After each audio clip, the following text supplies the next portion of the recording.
Bayangin kalau kamu tiba-tiba butuh uang cepat, tapi nggak mau ke bank. Kira-kira harus kemana ya? Atau kamu sudah pernah mendengar tentang asuransi, pegadaian atau leasing, tapi nggak tahu mereka termasuk apa?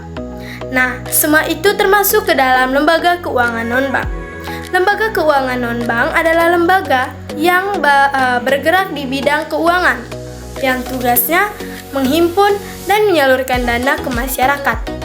Tapi tidak seperti bank karena tidak menerima tabungan, giro, ataupun deposito. Walaupun begitu, perannya sangat penting dalam kehidupan sehari-hari kita. Fungsinya antara lain yang pertama, menghimpun dana dari masyarakat, yang kedua, membantu usaha berkembang, yang ketiga, memperlancar kegiatan ekonomi, dan yang keempat, membuka lapangan pekerjaan.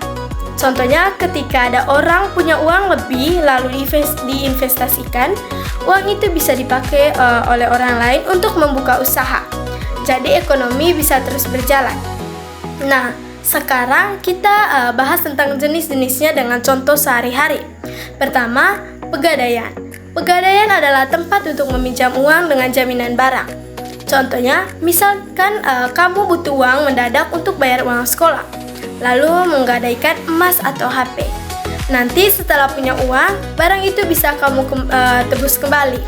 Yang kedua ada leasing atau sewa guna usaha. Leasing biasanya digunakan untuk membeli barang dengan cara cicilan. Contohnya, seseorang ingin membeli motor tapi belum punya uang penuh. Akhirnya ia membeli motor secara kredit lewat leasing dan membayarnya setiap bulan. Yang ketiga ada asuransi. Asuransi berfungsi untuk melindungi kita dari risiko. Contohnya, kita membayar premi setiap bulan untuk asuransi kesehatan. Kalau suatu saat kita sakit dan harus ke rumah sakit, biaya pengobatannya bisa ditanggung oleh asuransi. Yang keempat ada anjak piutang. Biasanya digunakan oleh perusahaan.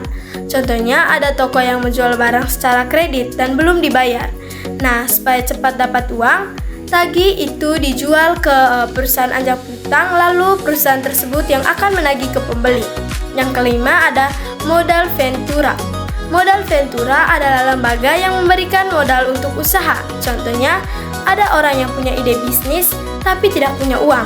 Lalu ada perusahaan yang modal ventura yang menanamkan modal dan membantu mengembangkan usaha tersebut. Dan yang terakhir ada dana pensiun. Dana pensiun membantu kita menyiapkan uang untuk masa tua. Contohnya, seseorang bekerja dan setiap bulan menyisihkan sebagian gajinya untuk dana pensiun. Nanti saat sudah tidak bekerja lagi, uang itu bisa digunakan untuk kebutuhan hidup. Jadi, bisa disimpulkan bahwa lembaga keuangan non-bank sangat penting karena membantu berbagai kebutuhan kita dalam kehidupan sehari-hari.